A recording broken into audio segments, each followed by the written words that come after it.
y'all check out how I upgraded the lighting on this Crown Victoria. Anybody that's got one of these knows that the lights are pretty awful.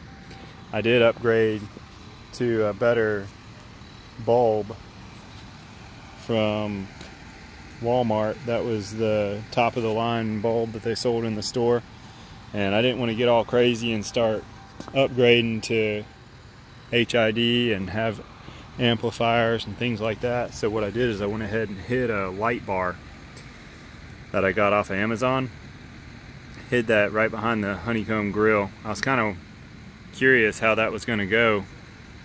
I wasn't sure if the light was going to be able to come past that honeycomb grill, and it really has done really well. So there's the light bar. I went ahead and installed it to this plastic down here, and when I got this thing, it had never had any lights installed on it. So I was the first one to actually drill the holes into that, when I've looked at other Crown Vics that had been used and had tons of lights already installed in them, and there was already holes in that plastic piece that I just showed you down in there. So I felt comfortable with doing that. I went ahead and got a 300 watt rated wiring harness, wired it in directly, and ran it up into the firewall over here on the passenger side. And I'll go ahead and show you where that comes out. It comes out at your feet down here.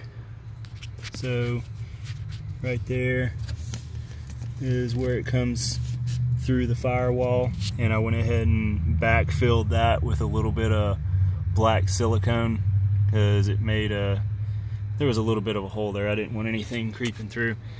And then ran the wiring harness under all that material underneath there, and came out with my switch in the floorboard.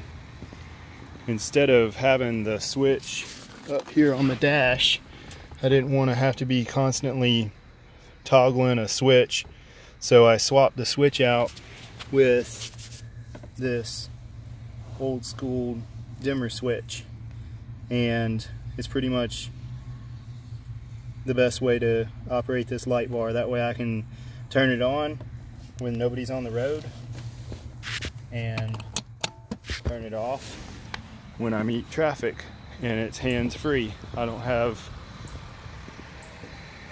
any problems turning it on and off. So there it is. The next video that I post, I'm gonna show y'all how well this thing lights up at night and show you the difference between the headlights and headlights with light bar. And like I said, the only time I use this thing is when nobody is on the road. I don't go crazy and blind people or anything like that, because it really is bright. But for my rural roads, it's been great.